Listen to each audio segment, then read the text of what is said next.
I got a special guest here today. His name is Dave Haverty. I'll give you a little background on Dave, but Dave, real quick, what'd you do for the holiday?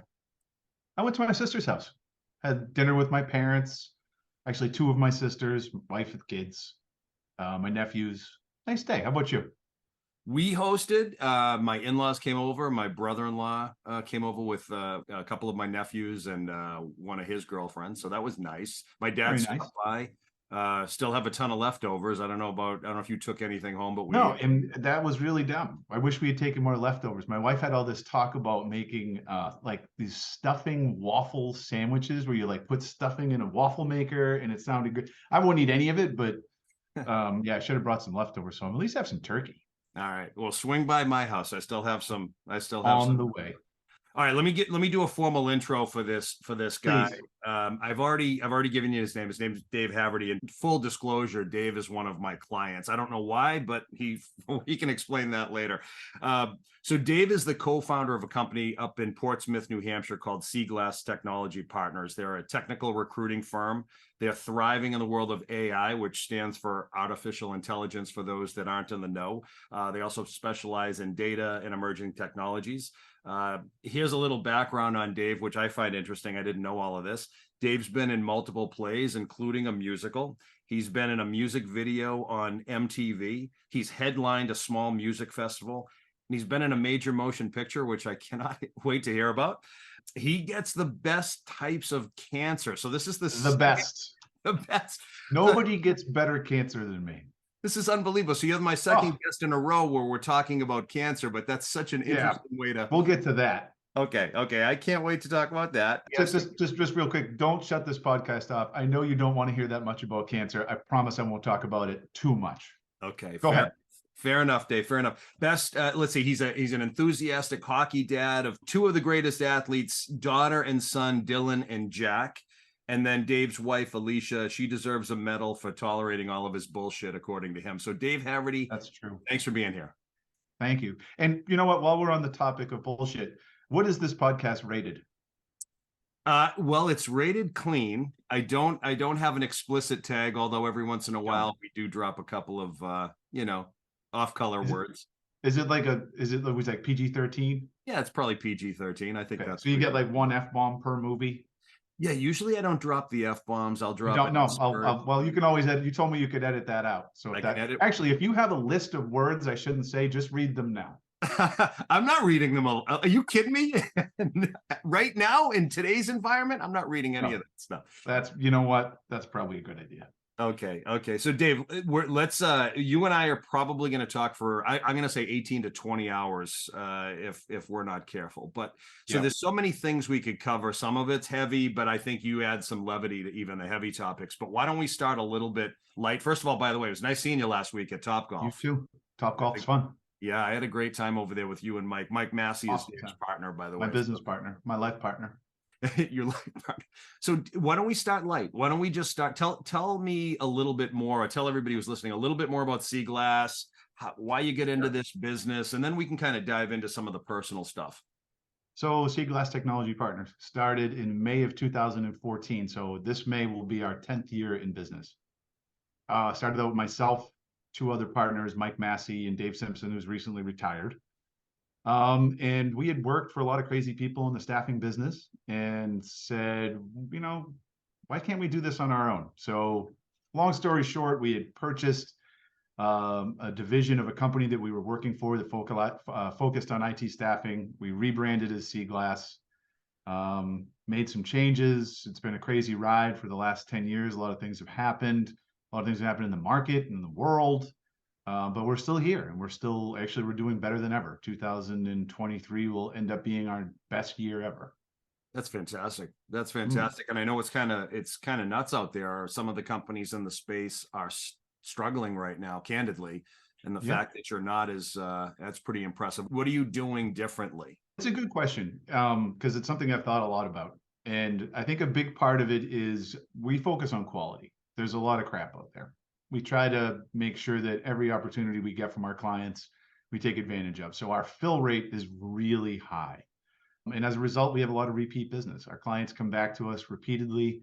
When we get opportunities with new clients, they tend to want to work with us because the level of quality that they see with us is not all, it's not typical. Over 97% of the people that we place end up completing their assignment, which is a pretty high rate in the business. I'm guessing that since you've been around for a while, 10 years at Seaglass, but you've got industry experience beyond that. Yes. Yes. Relationships. In full Relationships disclosure, play- this beard is actually whiter than it appears. A little just for men doesn't hurt. Are you doing that? Are you doing? I am. I did a little bit. Yeah. Just for you. I wanted to look sharp for you, Dave. I wore my Batman t-shirt for you. I should You probably. know I love Batman. I know you do. I know you do. So real quick, what about relationships? How much does that play a role in the success of your business? Our company motto is it's all about the relationship, which sounds simple, but that's life. I mean, when you do what we do, the only thing you really have is your reputation. And your reputation comes down to your relationships. How do you treat people? Whether they're internal, external, people on the street.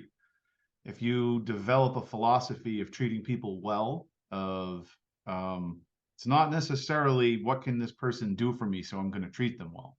It's about authentically giving of yourself, investing in relationships that you have with people, figuring out how you can help them. What goes around comes around. I'm a pretty firm believer in that. I'm not a spiritual person, but there's something about karma, right? Or something about what the Beatles said.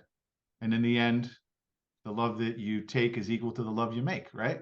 Mm-hmm. So, relationships are all about what you put into them, and you get back in generally equal measure. I second that motion. That's for sure. And that's why, spoiler alert, that's why I'm one of your clients. Well, I appreciate that. I do appreciate that. And you and I met. You're actually better at remembering this than me, but we don't have to get into the specifics. But we did meet in a hallway at a different place. But it is interesting. 15 years ago. How many? 15? 15 or 16 years ago. Yeah. That's amazing. That's amazing. And Dave, for those that I mentioned it earlier, Dave, along with a number of other companies that I've done some work with over the years, we all got together last week and played a little Top Golf. And almost everybody there has been, we've thank goodness those relationships are 10, 15 years old. And I appreciate every single one of them. And that's the reason I ask is, I think in today's, I try not to sound like an old man here, but I know that a lot of the newer people to your business or newer people in sales these days are struggling because they don't have those historical relationships that have lasted years. They're just getting started. Any advice you'd want to give to somebody who's just getting started in your space on how to even begin to develop? Yeah, be your real self. One of the best pieces of advice I got when I started out early in this business was that the president of the company I work for told me that the reason people are going to buy from you is because they never know what's going to come out of your mouth next. And I for a long time thought being unique and being different was bad, probably, that you wanted to fit into a box. But I mean, people see the same stuff all the time. You can't be afraid to be your real authentic self. It hits different. It just does. Yeah. So I would say be yourself. Take care of the relationships that you have. I've had clients that you call them clients, but I mean, this after a while, they're your friends. I've had clients that have invited me to their weddings. I've had clients that I was the first phone call when they found out they were going to be a parent. It becomes a lot more than just a client vendor relationship. It's a real personal relationship. Yeah. I think that was hard for me to understand when I first got started. I don't know about you, but I always kind of saw some of the more seasoned folks in my office that had those relationships as, well, see, you're lucky because so-and-so, and you're lucky because their kid played on the same baseball team as your kid. But as a 25-year-old, I wasn't there yet in my life. And somebody told me once, you're going to be great in business once you start to have more going on in life, meaning once you get married, or once you have kids, or once you experience whatever it is that you are going to experience, you become more relatable as a human being. Oh, yeah. No, I once had a manager tell me that every time he had a major life event happen, his gross profit went up. And there's something to that. It wasn't that there was nothing relatable about a 22-year-old Dave Turano. There was probably plenty of things relatable to people that were going through what you were going through. But there's certain rites of passage in life that when you get to, they're just super relatable. You know, to just say to someone, "Do you have kids?" Like, what an easy way to start a conversation with somebody. You have kids? Yeah, I got kids. I got so yeah, I know what that's like. I never sleep. I worry all the time. I'm disrespected. No, I'm just kidding, kids. Dad loves you. But yeah, I mean, that's that instant commonality, right? Between two people. Yeah. I'm getting married, or I just, I'm paying for the kids' college, whatever that is. And it's about being relatable. It's about sharing something of yourself that can connect with another human being. If you're unwilling to do that, if you're unwilling to be a little bit vulnerable and share what it is that makes you human, you're never going to connect with anybody. Hey, I want to get into some of the fun stuff, and then I want to get into some of the serious stuff. Sure. But going just to bridge real quickly on what you just said, how hard is it for newer people in your space to get in front of people? And given what's happened over the last few years, and how important is it to get in front of people in your world? Oh, I think there's nothing more important, right? It's having a conversation with someone face to face over a cup of coffee is completely different than doing what we're doing. I can connect with you in this way because I saw you last week, right? We shared a soda water. It's much different if you've never actually had a face-to-face interaction with that person. So yeah, I think it's really important. In fact, I went to a conference with the TechServe Alliance a couple of weeks ago, and that was stressed over and over, is get your teams back out on the road, meeting people in person, because it is a differentiator.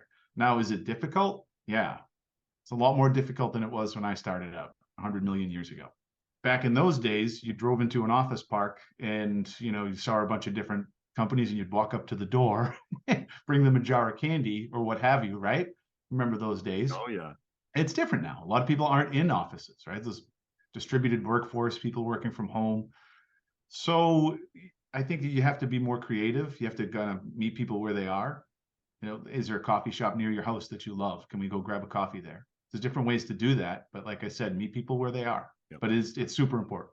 Yeah, that's really good advice too. Let's weave in some of the happy stuff, and let's weave in some of the serious stuff. So real quick, you got to tell me, what movie were you in, and what MTV video were you in? Okay, well, this is where it'll start to blow your mind, because some of the what you think is going to be the happy stuff will actually be sad once I tell you, and then some of the stuff that you're expecting to be sad will actually be quite happy. So the music video, if you look up a video called "Life Takes a Life" by the John Butcher Axis, okay, you will see a young David Haverty with a gorgeous set of curls. Like, people would pay top dollar for that head of hair that I had. Okay. It was spectacular. Yeah. It was actually, one really cool thing is, it was one of the first, I think it was the second Black artist to be featured on MTV. So we're talking early 80s here. And it ran in heavy rotation. I know no one's ever heard of it now, but it was a kind of a fluke that I got into it, and I'm playing a younger version of the drummer. But it's, what a fun story to tell people. And were you a musician back then? Because I know you are now. My dad, growing up, my dad was a musician. That was like his third or fourth job, was playing Irish rebel songs in all of the great Irish bars in Boston. So at that age, I think I was only 5. So I hadn't really, I was a few years away from thinking of myself as a musician. And then the movie, it's called, I said major motion picture. This is where you're going to get sad. Let me guess. Terminator. I've had a long career as Arnold's stunt double. Right. No, probably more John Candy's. What I would say, so The Next Karate Kid was the name of the movie. Yeah. And it was the 4th installment in the Karate Kid franchise, starring multiple Oscar winner Hilary Swank, and Pat Morita. So yeah, you can actually see me in the movie walking a bike past Pat Morita's car. I can send you a screenshot of it. It's pretty funny. But when I say major motion picture, I guess technically it was a major motion picture. It was released widely in theaters, and it was widely panned and probably considered the worst movie in the franchise. But I have a great picture of Pat Morita and myself. Now, I saw an interview recently with Hilary Swank, and she was talking about meeting you on that set. I don't know. I'm not surprised. There was a lot of Oscar buzz around my performance. It was the way that I walked the bike. There's no small roles, Dave. There's just small actors. No, but the fact that she's name dropping kind of bothered me. Does that bother you? Well, I mean, you try to be understanding. She's not over me. I get it. Hillary, stop calling. I know. Yeah. One of the nicest celebrities I've ever met. Oh, you got the chance to actually meet. I actually had lunch with her. I sat down and had lunch with her. So that's a whole other podcast to tell you the story of how I got into that. And it's a wild, wild story. But yeah, I actually got to sit at a table and have lunch with her. And she wasn't huge yet, right? She was still younger, but she was the star of the movie. And she was incredibly down to earth and kind. And you know when you're talking to someone real, because they're not sitting there expecting you to ask them questions. They're actually engaging you and asking you questions. Yeah. Pat Morita, by the way, did you meet him? I hit a double off of Pat Morita playing softball just outside the Schrafts building in Charlestown, Mass, at the wrap party for the next Karate Kid. I'll send you the picture after. I will. I want to see it. Oh, It's good. And it's another young David Haverty. This one without the cute head of hair. So, yeah. Oh, that's so cool. That's cool. That's cool. Let's get into some more serious stuff. Talk to me, you and I talk, obviously cancer is a heavy topic. I just did an episode with a friend of mine, Ken Gustin. You did. He pulled my cancer card. He pulled your cancer card. He shouldn't have, but he did. That's he did. It's fair. I get it. First come, first serve, first off. But second of all, I know the type of cancer that he had, and it's not good. It's very, very challenging. And what a strong dude to get through what he did the way he did. I agree. And you are as well. And I want you to kind of talk about your story from the perspective of this. I'm trying to, the reality is this, it hits anybody, child, old person, young person. Here you are, a young dad. I don't know. I want you to tell the story. I don't want to get ahead of it, but sure. Tell me exactly where you're at, how old you were, what you were doing in your life when all of a sudden you got the news, and just kind of tell the story without me interrupting you.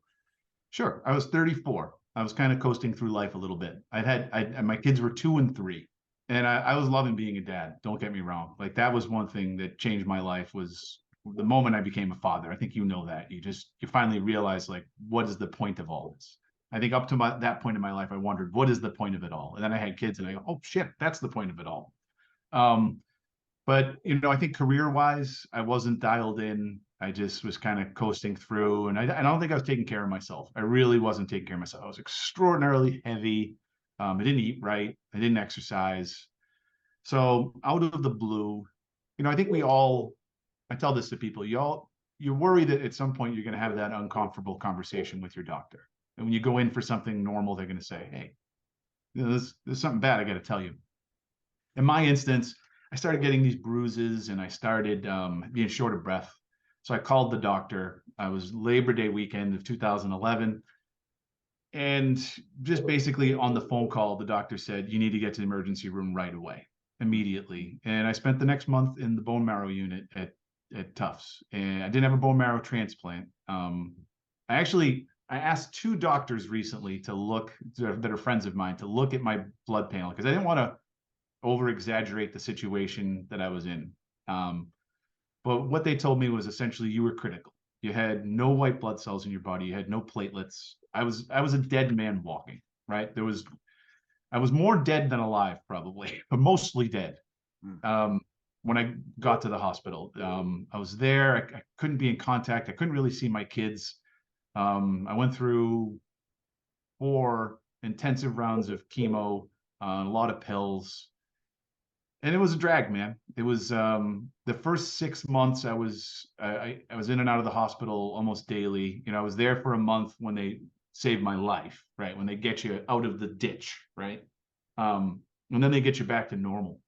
And you're like, great, I'm alive again. Because let me just sidestep here for a second. Knowing what it feels like to be dying is about one of the worst things you can ever know. And that's going to play into what I talk about later. So for that first month, I'm like, wow, this is what it feels like to be dying. I mean, I feel terrible. It's awful. And then the life comes back into you. And then they go, great, we're going to do it to you again. And they do that to you 4 times. They wipe out your bone marrow. You're sick as a dog. It sucks. I couldn't see my kids. I wound up having to stay with my parents, which so thankful to them for everything that they did. And it was hell on my wife. Our kids were 2 and 3, and there was no guarantee I was going to make it, especially in the beginning. There was a real chance I was not going to make it. Now, I told you I get the best types of cancer, and I wouldn't lie. I do. The type of cancer I got was called acute promyelocytic leukemia, APML. It's a subtype of AML, which is what your guest had last week. But the difference is there was a time when APML was the most deadly type of cancer there is. It had a 100% mortality rate. And when they diagnosed you, they said, go home and make your plans. Then they figured out that there was a drug called ATRA, all-trans retinoic acid, which if you take medication for acne in your life, that may sound familiar. It's a similar thing. It's a synthesized form of vitamin A, and it causes your cells to have a healthy growth pattern, right? So on the ATRA for a long time, and that really does fix it. That cures it. So it went from a disease with a 100% mortality rate to now over a 90% cure rate. And we're not talking about remission, right? We're talking about cure. When my doctor talked to me about my cancer years into it, she said, you're cured. You have the same chance of getting this again that someone else does. So, which is a great feeling. And it's like, that's modern marvels coming at you hard and fast, right? Like I'm so lucky to be alive in a time where that was figured out. Because if there was 30 years earlier, I would have been dead. Did they know this at the beginning, Dave, when they started treating you? Did they know they could cure it then, or did they discover it after the fact? I remember the day that I went in, and the first day I had no idea what kind of cancer I had. They just know you have no functioning bone marrow. You have about a third as much blood as a person's supposed to have in their body, basically, right? So you could have died of a heart attack at any time. I could have bled out. There was all sorts of like differential issues. There's so many ways, so many things that could have killed me, but it didn't. And I remember the first day when they did a bone marrow biopsy, and they said, we feel like you may be lucky here. See, lucky. I had good cancer. That it might be this type of cancer that's highly curable, treatable. And that was like a huge lifeline. And then the next day they confirmed it. That first 24 hours was hell, but they confirmed it the next day, and they said, all right, here's your treatment plan. And that was the moment where my survivor's mindset kicked in. And I was like, all right, I'm about to whoop this thing's ass. Mm-hmm. And that was the attitude that I took. When you were first diagnosed, when you went in with the bruising, yeah, did you have any clue that something was really wrong, or did you just think something like what was going on inside of you that beyond the bruising? Were you weak? Were you exhausted? I was exhausted. What I figured was I'm so out of shape that I'm not. My body's not working right, so I got to get back in shape. So the day that I got admitted to the hospital, this is a story that my doctor couldn't believe, but I was like, all right, I got to get healthy. So I took my kids in the car. I drove an hour to Woburn, Mass from my house in Methuen, a little less than an hour. And then I did a 2.5-mile walk around Horn Pond in Woburn, pulling my kids in a wagon. And literally on death's door. I'm not exaggerating this. I was in critical condition. Another doctor that I gave my numbers to said, you really shouldn't have even been able to walk into the hospital the way that you did. When I got to the hospital, I told them, I took my kids for a 2.5-mile walk in a wagon, but I was stopping every 100 yards to catch my breath. In my mind, I'm thinking, you're just fat. You got to lose weight. That wasn't what it was. I was literally dying. So I just happened to call the doctor because when I had gotten home from that, I looked and my entire arm was bruised. The arm that I pulled the wagon with, the entire thing, all right here was bruised. And that's when I knew something's not right here. You know, what's interesting to me is how easy it is to acclimate to a feeling. And this, I don't even mean to compare this, but I'm going to compare because I can't relate to anything else. I have sleep apnea. I've talked about it before on episodes, but for the first, I don't think I realized, I don't know that if I really look back on my life, there were so many times where I operated in a pure state of exhaustion, and I didn't know why. And then after I got married, my snoring was a real issue, but my exhaustion and fatigue was really paralyzing. And most people didn't know it. My wife knew it, but people outside of the house didn't know it. And when my kids were little, if we went out the night before, or if I could function as long as I was talking to somebody and as long as I was doing something. It's when I sat down and I lied down, there was no amount of sleep that would cause me to feel rested. So if I went out the night before, for example, I would have to have my wife would take the boys. My daughter wasn't born yet. I'm like, can you take them out for a few hours so I can sleep? And I could sleep for 3, 4, 5 hours at a time and not feel rested. And it was strange because I would get up, I would work out, I'd be fine, but then I'd need to lie down. And I would always attribute it to I work out really hard. And ultimately, without I'm droning on and on and on, but what I discovered was I had sleep apnea. I went through all these tests and nothing changed initially because I wouldn't wear the mask. But Yeah. on the day I put the mask on, my life literally changed because Really? yeah, literally. It was, and I know I hate to compare it to your situation, but Yeah. I didn't People understand. die from sleep apnea. Yeah, but I didn't understand the level of exhaustion that I felt was not a normal feeling until I wore that damn CPAP machine and I woke up and felt refreshed. And to this day, it's been, I don't know, 12, 13, 14 years of wearing this thing. And it's Yeah, ugly. There's nothing good looking about it. But my sure. life completely changed as a result of that. That exhaustion doesn't exist anymore. But anyway, I'm sorry to hijack No, this. that's actually kind of fascinating. But I think that's something a lot of people struggle with too. They do, but you must have at some level become a little bit acclimated to the bruising or the fatigue, and you just thought, oh, Well, this is yeah, but I something I mean, gotta I live. ate like shit. I drank a ton of alcohol. I didn't exercise. I burnt the candle at both ends. And I was a father. And like, to me, I wasn't taking care of myself. And I had a lot of responsibilities and a lot of things going on. And you just assume that like, yeah, I'm just not out of shape. Yeah, yeah. Well, wait. Let me ask you this: when you said that at that point, you said you're going to kick cancer's ass once you realized it was treatable. How much did did the words or the belief of the doctors impact your belief?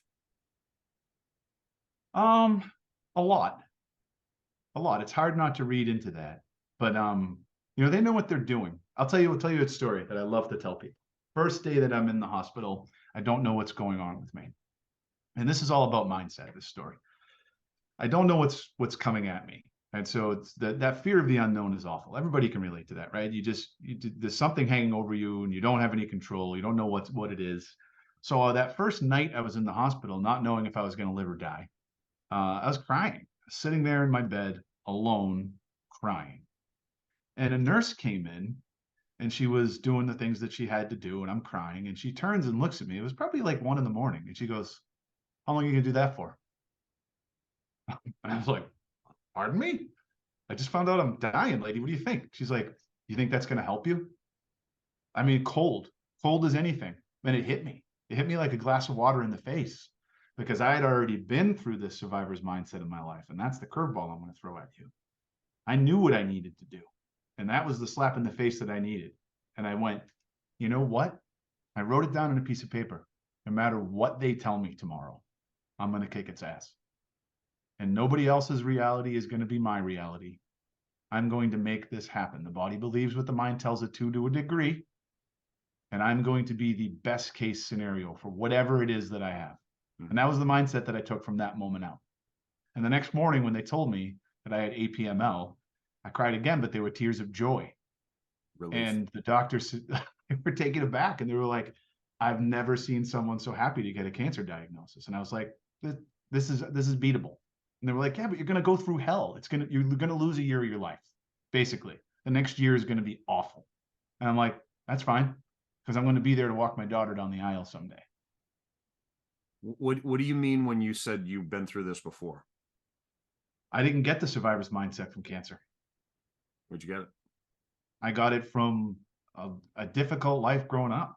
I mean, nothing, I think, like a lot of people.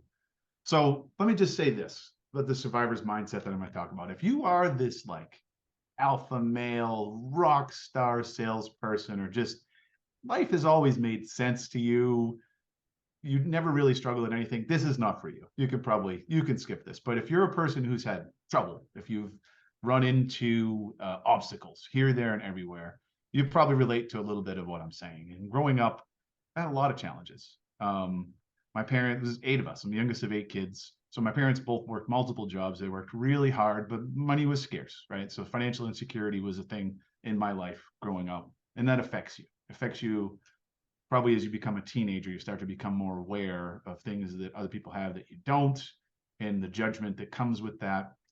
But I also had real issues socially.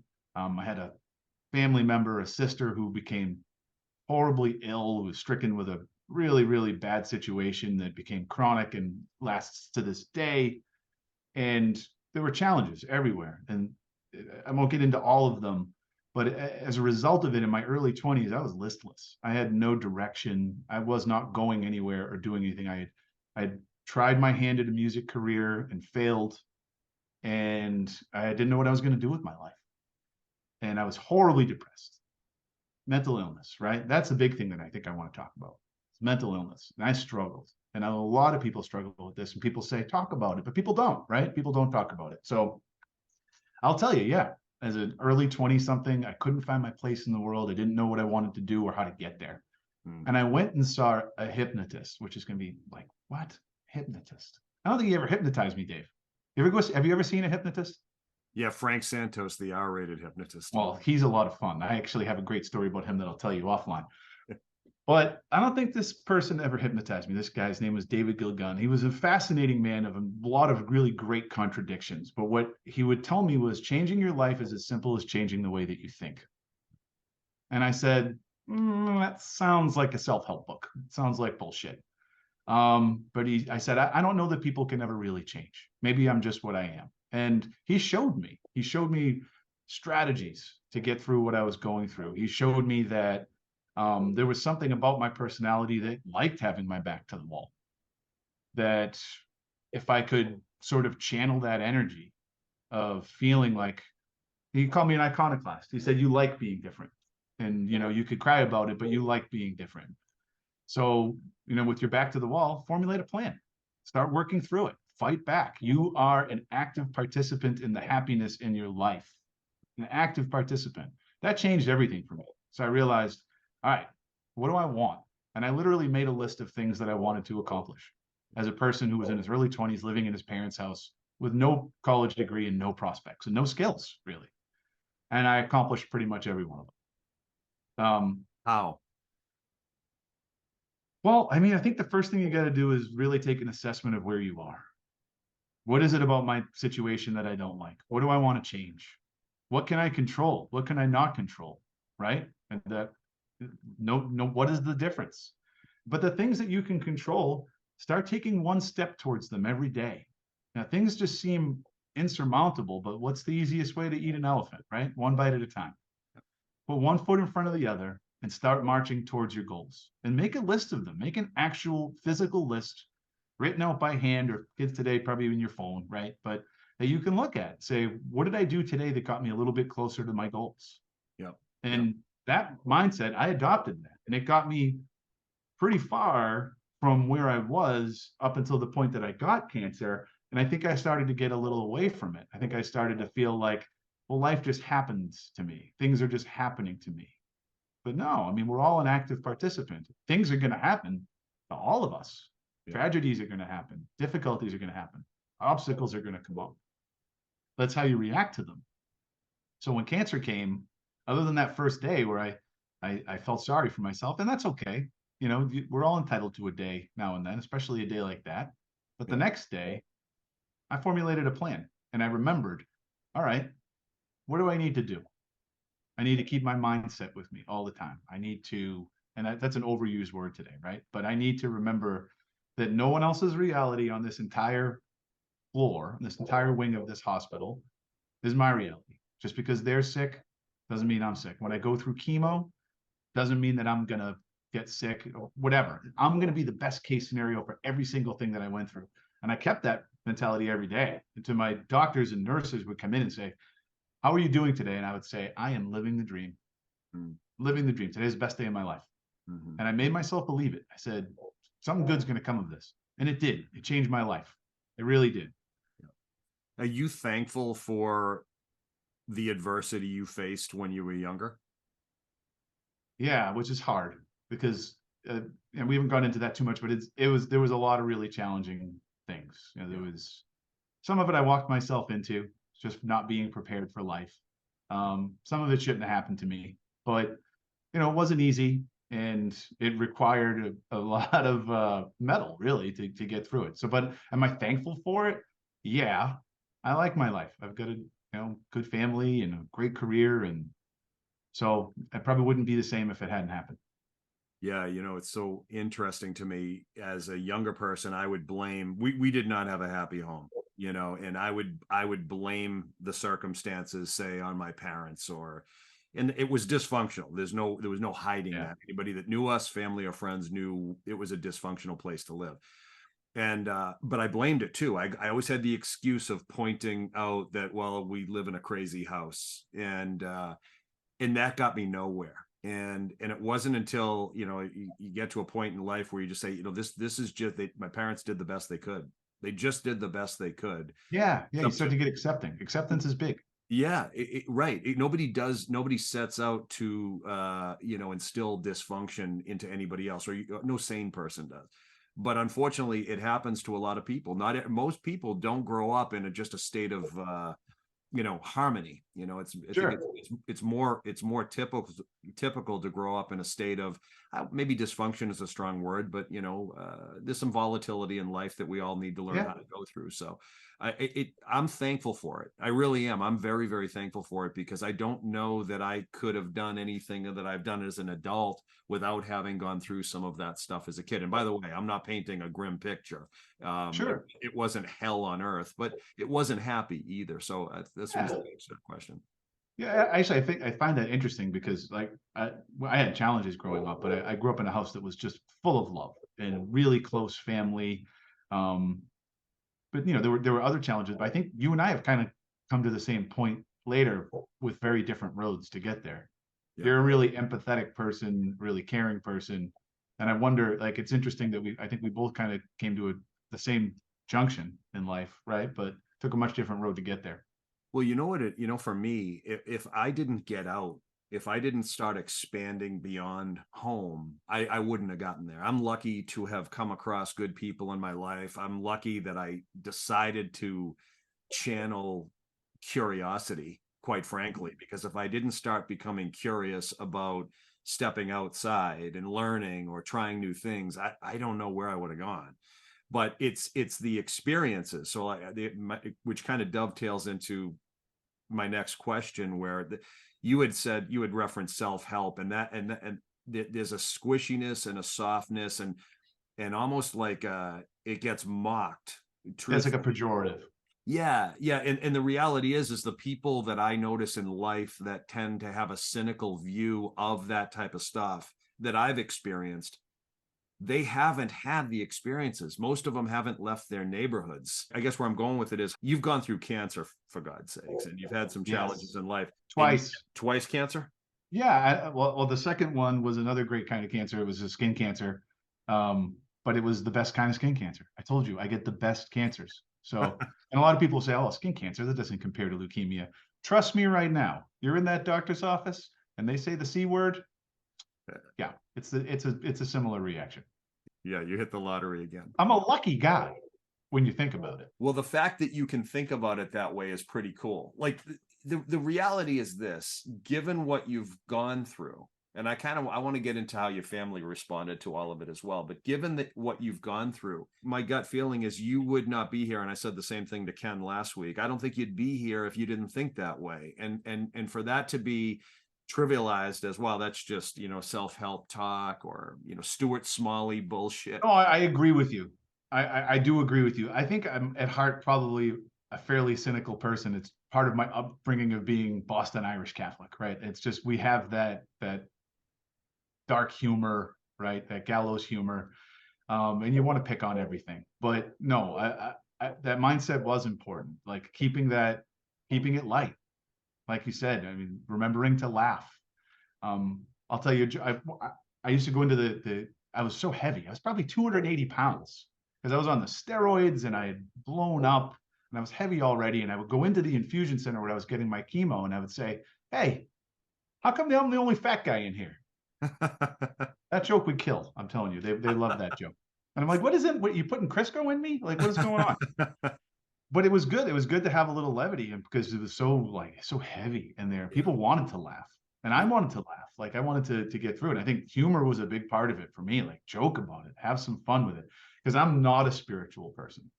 When they came to me after my diagnosis and said, "Do you want to pray?" I said, "No, thank you. You can hang out. Let's have coffee. I'd love to talk to you, but just not my jam, right? I got to find another way to do this. And to me, it was just relentless will. And I really believe that mattered. The downside is I don't know that I fully absorbed everything that was happening to me. And there was an after effect that I wasn't prepared for. And that was really severe PTSD.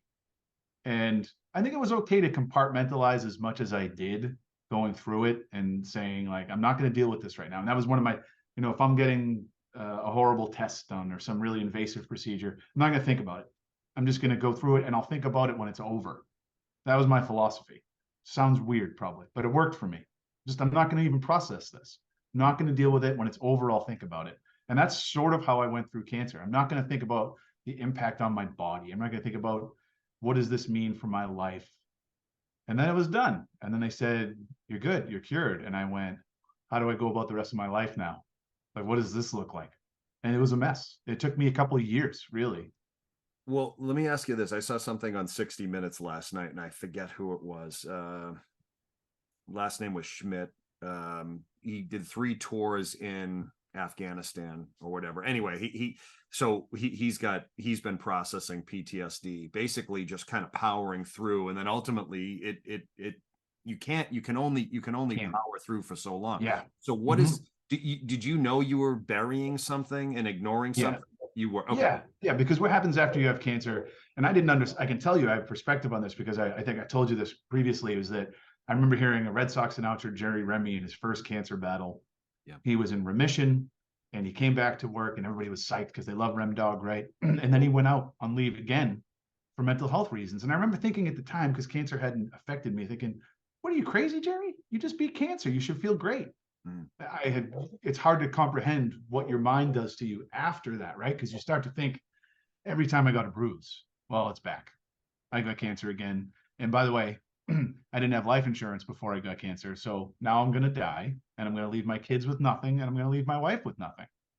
And that weighed on me heavily, right? It was part of the reason I started Seaglass. I wanted to build a life insurance policy for my family because I couldn't get one anymore, right?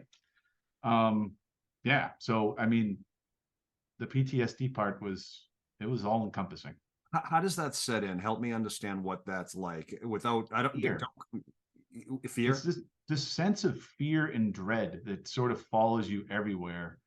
And in my case, I started to drink more. I did. I mean, I'm open about that. I've been a member of the board for an addiction recovery center in New Hampshire because it's an area that I feel pretty strongly about it.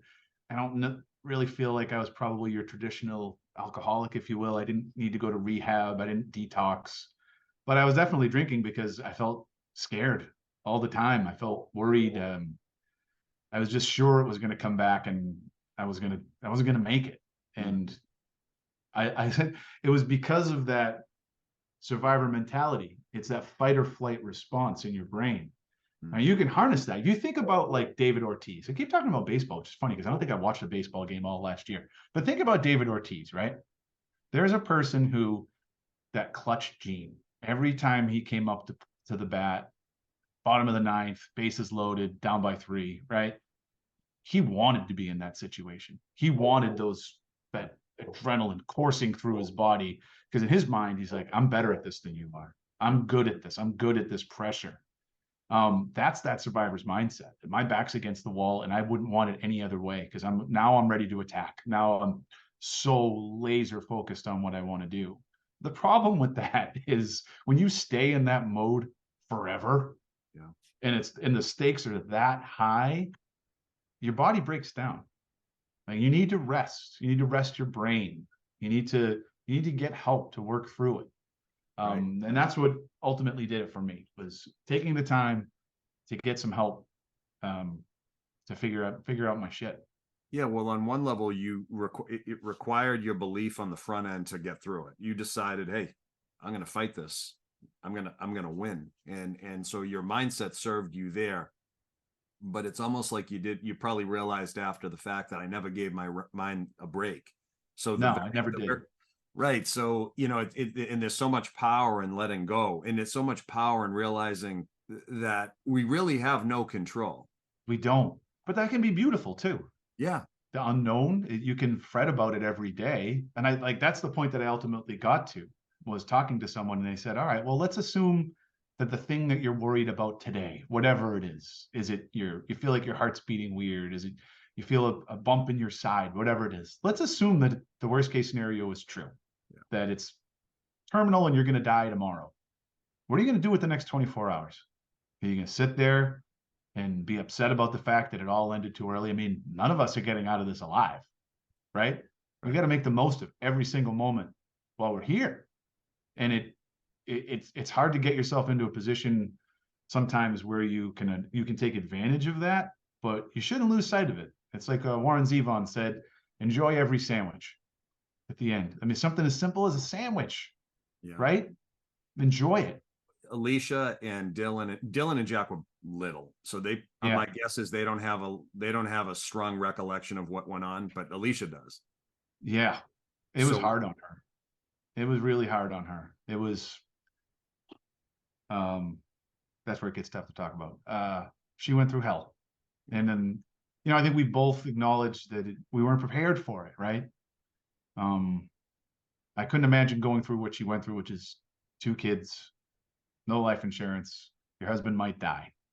What do you do with that? How do you process that? How do you get by? And it wasn't like, the worst things in life are the shitty things that don't last a day. They're the shitty things that last a year or 2 years, right? There's no just like, oh, that stunk, now I'm going to get over it. It's just, you're living in a bad time.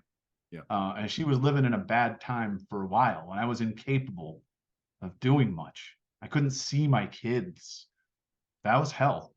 It was tough for her. There was a lot of heavy lifting on her part. But I'll tell you, one of my favorite stories, when I knew I was better, and you're gonna need to edit a couple of my shits out of this, because when I knew I was better, I'd come home from the hospital and I had a great bill of health, and she looked outside and she said, get out there and go clean up the dog shit. I remember thinking, I'm back.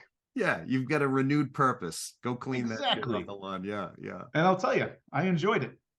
Yeah, because now you're a regular person again. You have the same obligations as the rest of us. Oh man, when I was in the hospital, I made this list of 7 things that I was or 7 or 9 things I was gonna do when I got out. The very first one was literally just breathe clean air. Like, to actually be in a position where you're like, God, it would be nice to just breathe fresh air. Yeah. After a month of sitting in a hospital bed.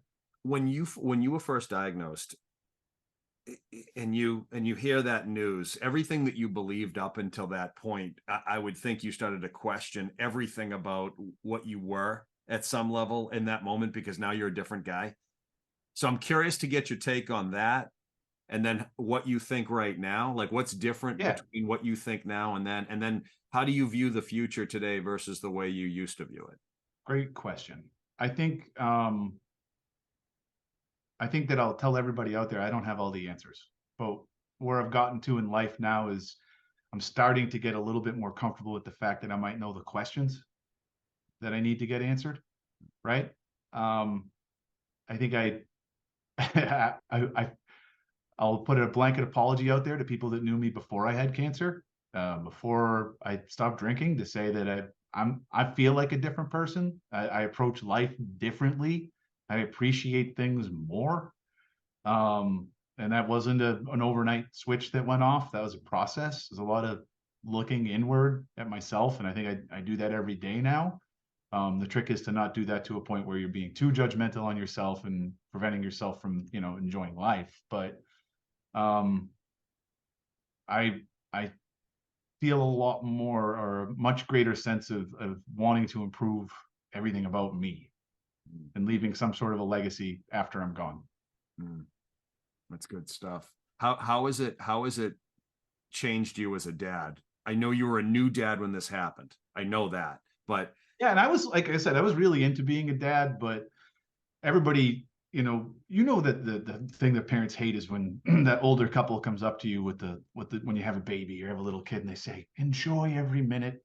It goes by so fast. You don't even know, right? Everybody hates that. Oh yeah. You're like, well, do you want to wake up with him at 2 o'clock this morning? No, you don't. You're not going to be there. I enjoyed waking up. And I did. I said every time I woke up in the night, I said, there's a finite amount of times I'm going to do this. There's a the one that always got me was there's a time where you put down your kid that you're not going to pick them back up again. And Yeah. I thought about that every time I picked up my kid, every time I had to wake up in the middle of the night, every time. I mean, maybe too much, but like just knowing that what an amazing gift. And I'm super lucky because I've got really cool kids. Yeah. But like, just not a moment, not a practice that you don't want to miss anything. You don't want to miss a damn thing. And were you like that before, or are you saying post cancer? I was not nearly as present in the moment as I was after cancer and after dealing with my shit, dealing with the PTSD. It's the mental health thing. Right. It's the mental health thing. And it's huge. And I guarantee you there's someone that's going to watch this that's dealing with something. Yeah. And my advice to you would be get help. I know that sounds easy, but talk to someone. There's a point that you get to where you're in a hole and you can't get yourself out. You need someone else to be able to help, to give you that hand, to reach into the hole and pull you out a little bit, right? Now, we're all active participants in our own happiness, like I said, right? We've all got a job to do it. Life doesn't just happen to you. You got to go get it. But there are times when we need to get help, and it's out there. It is. And if you're a person that's watching this and you don't know how to get that help, reach out to me. Send me a note on LinkedIn. I've got some resources. I've got some things that I can tell you. But that's the first thing, is just talk to someone. And for me, it was simple. It wasn't like years of therapy. I literally saw someone, I think, like between 5 and 10 times total, 1 hour sessions, right? And then I think like the 9th or 10th session, she was like, I think you're good. I think you're good. And I just needed to talk it through. I needed someone else to say, yeah, it's okay that you feel awful about that. Yeah. And to give you that perspective. So I guess that would be the big thing. And your LinkedIn, you're Dave Haverty or David. David. Either one's fine. My mom calls me Dave. People call me David. Doesn't either way, but I think it's David. Okay. Well, the other reason I ask is there's a waiting period for a lot of the folks that, therapists or psychologists out there. So one, it's tough to get on their calendars. And two, there's got to be a fit. You know what I mean? Just because somebody's available to talk doesn't mean that you're going to connect with them. That's true. No, it's true, because I mean, it's not the first time I'd ever talked to someone in my life, right? And I've had good experiences and bad experiences. Don't be afraid to try one on and put it back on the rack, right? Don't be afraid to go to a session and say, I don't like you. We're not vibing, right? It's okay. Move on to the next one. Find someone that makes you feel like you're being understood, and that makes you feel like you're sorting through it. It's those mental pathways, right? Find someone that helps you blaze a new one, not the same ones that you've been going down repeatedly that lead to bad places. Back to business really quickly. How has this changed you as a leader in your company? Are you different? I think so. I feel a greater sense of urgency than I did before. One of the big problems in life is we all think we have time, right? And you don't have as much as you think you do, no matter what. So it's, get busy living. And that's part of that survivor's mentality that I probably actually have to dial back. I have to bring it back a little bit to say, all right, probably not going to die next week. So it's okay. Temper that sense of urgency a bit. But I know that I bring that more than I did. I would like to think that I've spent enough time dealing with my own issues, right? Traumas, whatever, that I'm a little bit more present when other people are dealing with them, trying to be there for my employees when they're dealing with something personally, and realizing that, hey, we all want to do great. We all want to make millions of dollars. But at the end of the day, these are human beings that are entrusting me as a business owner with part of their life. And I feel a great sense of responsibility with that I'm not just here to get the most out of them monetarily, that I have a responsibility to give something back as a mentor, as a person, just as a flat out human being. Definitely changed me. What have I not asked you, Dave? If I've asked you everything, great. How do you want to, what message do you want people to have as we close out? Good question. That's a good question. I have not used my F-bomb yet, so let me think on that. Get my one. One F-bomb, right? We talked about that. Yeah. Like I said, I'm not an expert. I don't have well-formulated plan for this survivor's mindset. I just think it's something to be cognizant of. It's basically a snapshot into my life. I don't have all the answers. Like I said, I'm just getting better at asking the questions. I think that's about it for me.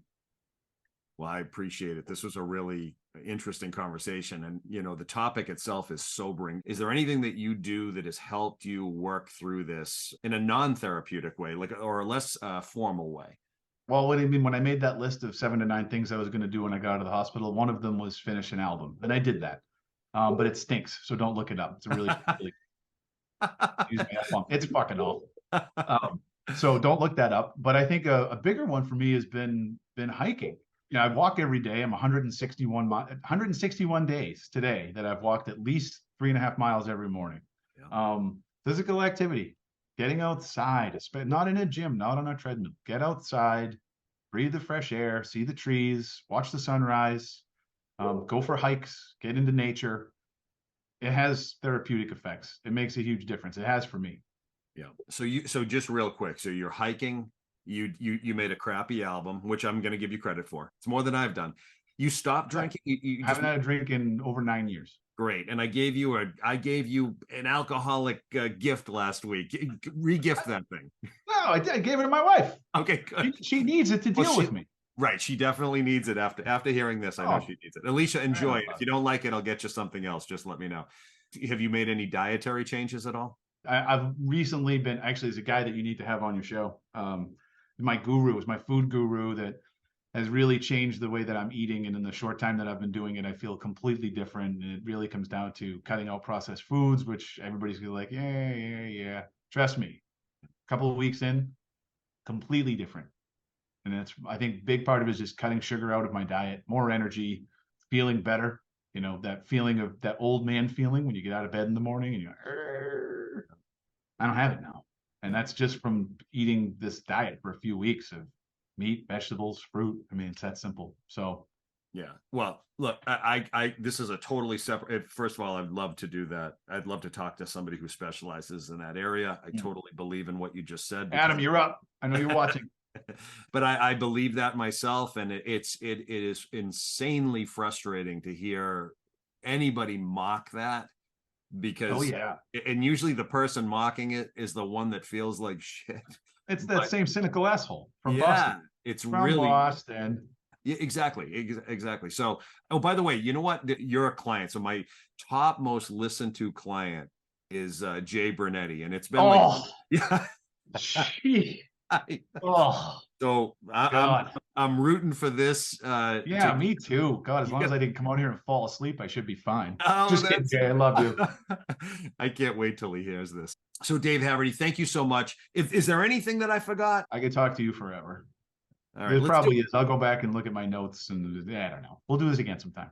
No, I appreciate it, man. It was great talking to you. Great seeing you last week. Have a great holiday season, and I'll catch up with you very soon. Have a good one. Peace out.